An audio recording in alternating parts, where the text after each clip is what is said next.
Hello friends, सगळ्यांना नवीन वर्षाच्या खूप सगळ्या शुभेच्छा.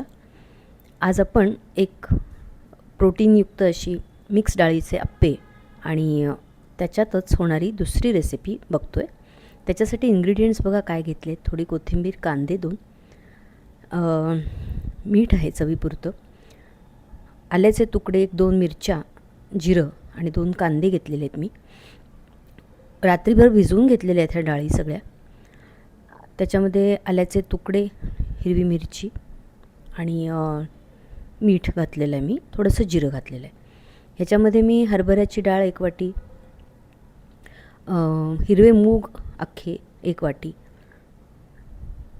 असे सगळे, आपली थोडीशी काळी उडदाची डाळ असते ती आणि मुगाची डाळ अशी घेतलेली आहे. ती भिजवून घेतली रात्रभर. मिक्सरमध्ये असं फार बारीक नाही पण फार अगदी जाड पण नाही, असं बारीक करून घेतले. त्याच्यामध्ये कांदा चिरून आणि कोथिंबीर चिरून घातलेली आहे.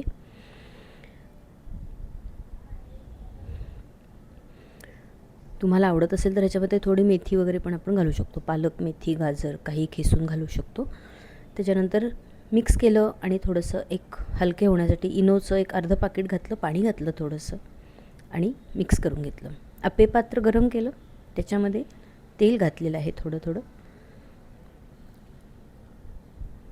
अप्पे पात्र थोडंसं गरम होऊ द्यायचं आणि तेल पण गरम होतं. त्याच्यानंतर हे जे आपण तयार केलेलं बॅटर होतं, पीठ, ते घातलेलं आहे. ह्यावेळेला गॅस थोडासा मीडियम ठेवायचा. त्याच्यावर मी थोडंसं कच्चं जिरंच घातलेलं आहे वरनं आणि एक 5 मिनटं त्याला चांगलं होऊ द्यायचं मध्यम आचेवर. वरून थोडंसं आणखीन एकदा तेल घालायचं आणि अप्पे पलटवून घ्यायचे. चांगले पलटले की मग आता झाकण नाही ठेवायची गरज आहे. त्याला असेच होऊ द्यायचे, शिजू द्यायचे. ते छान क्रिस्पीही होतात आणि आतपर्यंत शिजलेही जातात. तर अशा रीतीने आपले अप्पे तयार आहेत. ह्याच्यानंतर मी एक हिरवी चटणी जी दिसते आत्ता तुम्हाला वाढलेली, त्याची पण रेसिपी दाखवते. ही चटणी तुम्ही कशासाठीही वापरू शकतो. आपण पराठ्यासाठी, तुम्हाला चाट बनवायचं असेल तर त्याच्यावर, भेळेसाठी, सगळ्यासाठी वापरला आहे.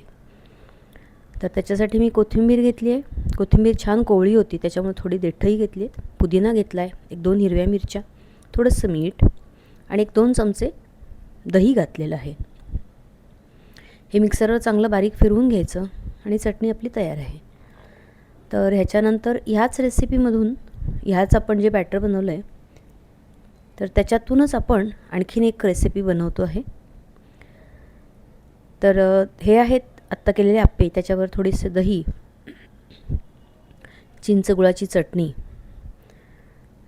दाटसर दही घातलेलं आहे. चिंच गुळाची दही प्लेनच आहे, त्यात दही वगैरे, साखर किंवा मीठ काही घातलेलं नाही मी. तर याच्यावर हिरवी चटणी, चिंच गुळाची किंवा चिंच खजुराची चटणी घातलेली आहे. आत्ता ह्याच्या आधी दाखवलेली हिरवी चटणी घातली वरती. आणि म्हणजे हे ऑप्शन आपल्याला हेल्दीही आहे, टेस्टीही आहे आणि प्रोटीन रिचही आहे सगळ्याच डाळी असल्यामुळं. वर थोडीशी शेव भुरभुरली आहे आणि एन्जॉय करा मस्त. थँक्यू.